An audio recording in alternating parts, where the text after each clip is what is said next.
కొన్నిసార్లు మనం ఎంతో విపరీతంగా దువా చేస్తుంటాం. యా అల్లా నా సమస్యను తీర్చు, నా కోరికను తీర్చు అంటూ ఎంతో తీవ్రంగా మదనపడుతూ దువా చేస్తూనే ఉంటాం. రోజులు గడుస్తాయి, నెలలు గడుస్తాయి, సంవత్సరాలు కూడా గడుస్తాయి. అయినా ఆ కోరిక అలాగే మిగిలిపోతుంది. ఎందుకు ఈ దువా నాకు తీరటం లేదు? నేను ఎక్కడ చేశాను? నేను రోజు దువా చేస్తూనే ఉన్నాను. నేను రోజు 5 పూట నమాజ్ చేస్తున్నాను. అయినా కూడా దైవం ఎందుకు నా మాట వినటం లేదు? నా దువా ఎందుకు ఆలకించడం? పెట్టుకోండి. దైవం ఎప్పటికి కూడా దువా చేసిన క్షణంలోనే తీర్చడు. దానికి సమయానుసారంగా దాని ఫలితాన్ని ఇస్తాడు. ఇదే దైవ రహస్యం. ఉదాహరణగా ఓ స్త్రీ ఓ మంచి మ్యారేజ్ ప్రపోజల్ కోసం దువా చేస్తుంది. అలాంటి మ్యారేజ్ ప్రపోజల్ కూడా వస్తుంది.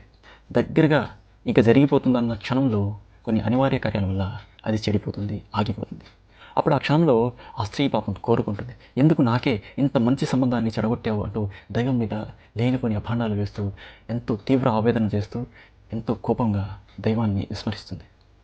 కొంతకాలం తర్వాత ఆ స్త్రీ ఇంకో వివాహం చేసుకుంటుంది. కానీ ఎంతో సుఖంగా, సౌఖ్యంగా, ఎంతో వృద్ధిగా ఉంటుంది. మనం జీవితంలో కొన్ని పేజీలు మాత్రమే చదువుంటాం. కానీ మన పుస్తకాన్ని చదివినోడు ఆ దైవానికి ఇంకా బాగా తెలుసు.